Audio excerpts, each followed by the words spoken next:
Vamos agora fazer um orçamento na prática. E agora não vai ter jeito, vocês vão ter que sofrer um pouquinho com a minha letra mesmo. A gente vai aqui simular o que vocês devem fazer com uma planilha, pode ser a nossa, pode ser uma em branco que vocês escolham, um caderno em casa, pode ser um aplicativo, de preferência o da Rembi, porque aí depois vocês vão poder conversar com o planejador financeiro em cima desse orçamento. Primeira coisa é vocês reunirem a família em torno desse projeto. Se vocês envolvem todos os membros da família, a chance de sucesso é muito maior. Porque se apenas um se dedicar, fatalmente os outros vão jogar toda a economia por água abaixo. E se um deslizar, o outro vai se sentir no direito de deslizar também. Então acaba não sendo um projeto em família e vai servir até para ser uma atividade em comum de vocês. Eu acho que vai ser bem interessante. Então vamos lá. A gente começa primeiro pela receita, óbvio. Mas como que eu vou fazer a minha receita? Eu posso buscar, por exemplo, os meus 3 últimos orerites, meus 3 últimos contra-cheques. E ali eu vou somar a minha com a da minha esposa, ou a sua com a do seu marido. Se houver mais alguma pessoa na casa, você soma todas essas receitas. Enfim, todo mundo que pode contribuir ali de alguma forma. E vai somar também as receitas extras. Ou seja, tem um aluguel, uma ajuda de algum familiar, uma pensão, uma aposentadoria. Tudo isso deve ser somado, mas é importante a gente lembrar. Líquido de impostos. Nós não podemos pensar em receita bruta.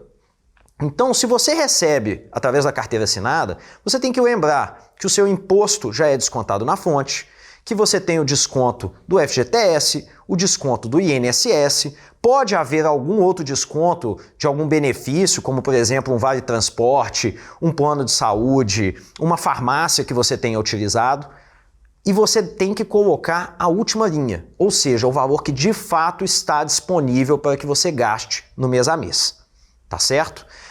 E isso você vai pegar uma média dos seus últimos 3 meses. Por quê? Porque acontecem algumas variações. Se você, por exemplo, é comissionado, ou seja, trabalha com vendas, provavelmente você tem uma série de oscilações no mês a mês. De preferência, pegue o seu mês com receita líquida mais baixa. Vamos trabalhar no pior cenário, porque dessa maneira você vai estar sempre preparado para quando tiver um mês de vendas baixas. Tá combinado? Daí, nós vamos para os gastos. Vou utilizar aqui então o pincel vermelho para demonstrar que agora é o dinheiro saindo. E a gente vai pensar aqui nos gastos fixos. Acho que vocês não vão ter muita dificuldade para chegar nesses gastos. Quase todo mundo lembra dos gastos fixos. É a parcela da casa, é o seu aluguel, a sua conta de luz, a sua conta de água, o seu IPTU. O supermercado a gente pode considerar fixo ou variável, depende. A escola de um filho, se ele utiliza do transporte escolar ou não, são despesas que raramente a gente esquece e que raramente variam. E aí vocês vão ter um subtotal para partir para os gastos variáveis. Tá? Os gastos variáveis, como eu já tinha falado, são os gastos mais perigosos, porque a gente tem uma tendência a achar que eles não vão se repetir. A gente tende a achar que só esse mês eu gastei um pouco a mais de gasolina, só esse mês eu comprei uma roupa. Só esse mês eu comprei um novo celular porque o meu tinha quebrado. Mas acontecem todos os meses. E aí vamos lembrar do número mágico, tá? Nunca ultrapassar 50% nos gastos variáveis e buscar não ultrapassar 30% nos gastos fixos. E aqui já cabe uma dica.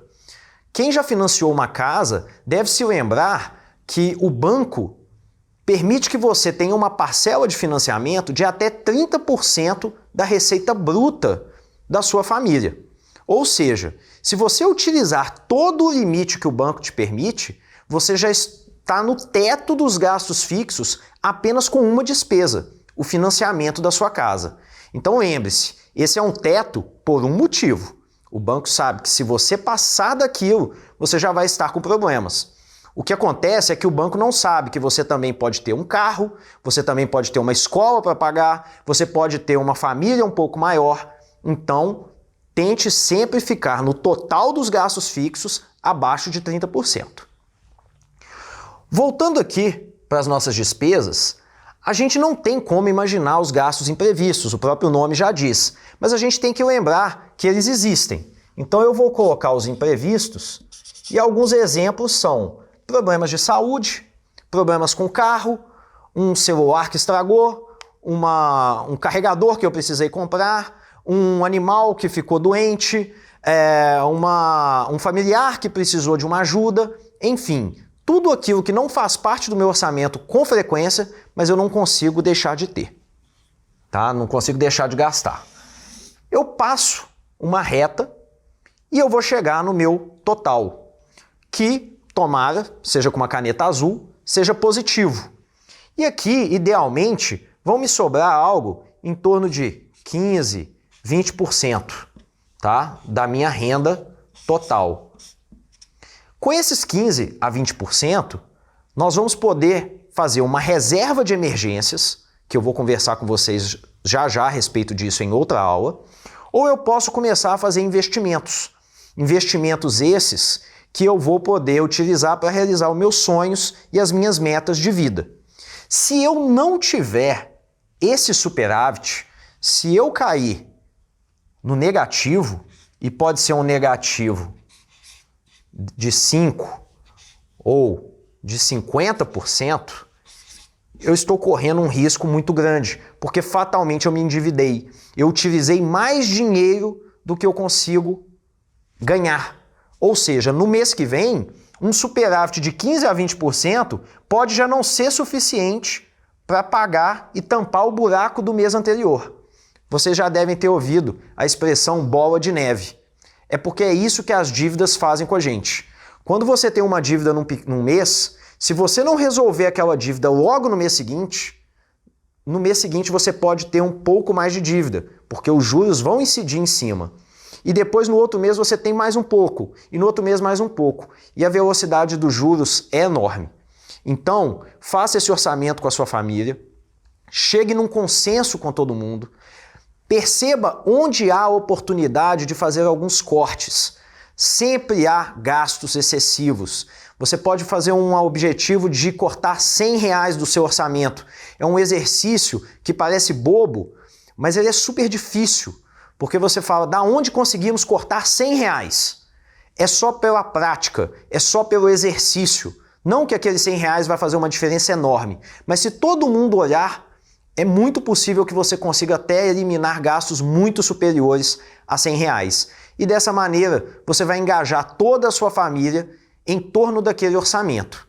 Mas para isso, você precisa motivá-los com um sonho, motivá-los com uma meta.